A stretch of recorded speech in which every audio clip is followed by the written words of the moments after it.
जोरे छौरा की कैले आय गो छौरी नहीं पटैले जोरे जोरे छौरा की कैले एगो छौरियो नहीं पटैले कि अरे आखरे जवानी छौरा की तारा सैले अरे आखरे जवानी रे छौरा की तारा सैले आएगा झुमटा में कि जोरे जोरे छौरा की कोइले एगो छौरियो नहीं पटैले जोरे जोरे छौरा की कोइले एगो छौरियो नहीं पटैले आखरे जवानी छौरा की तारा सैले आखरे जवानी छौरा की तारा सैले जोरे जोरे छौरा की कोइले एगो छौरियो नहीं पटैले जोरे जोरे छौरा की कोइले एगो छौरियो नहीं पटैले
कहना है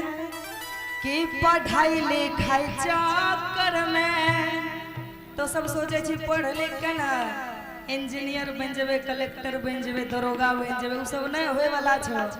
ई जवानी अगर बीत जेतो बुढ़ाई जेबे दांत टूट जेतो तो कोई पसंद करे वाली नहीं छ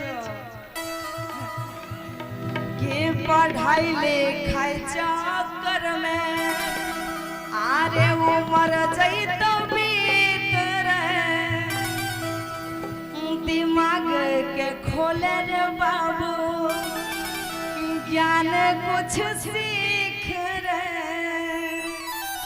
कि यार 16-17 छोरे अब तू 18 के हो गईले 16-17 छोरे अब तू 18 के हो गईले जोरे जोरे छौरा की कोइले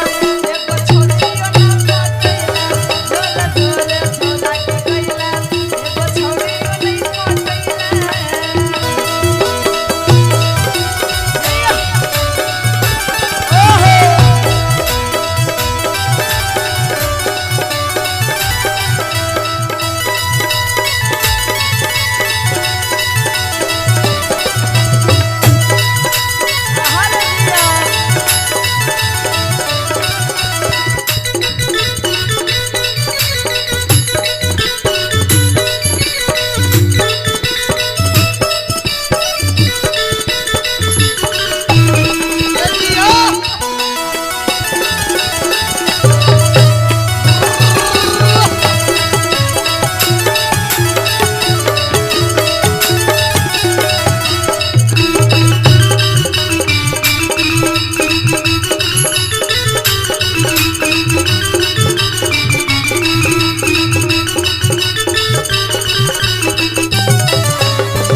होई तो बर्बादी रे।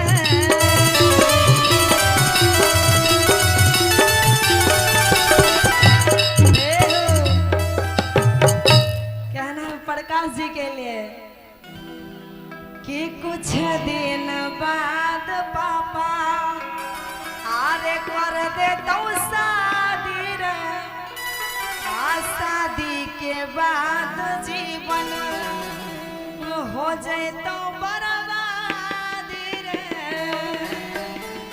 कि अभी तक प्यार वाला मजा नहीं उठैले। कि अरे अभी तक प्यार वाला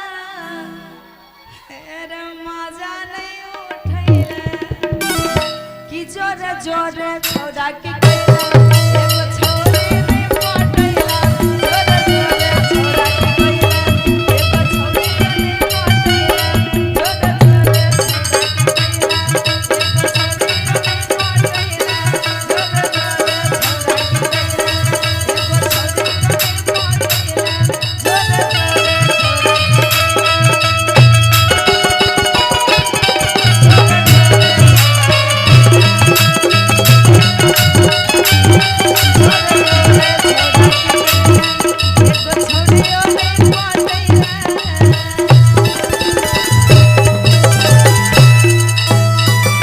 अच्छा लगा तो जोरदार ताली बजा दीजिए। उसके बाद हम आएंगे गौरव जी के साथ। गौरव जी के साथ आएंगे तो और अच्छा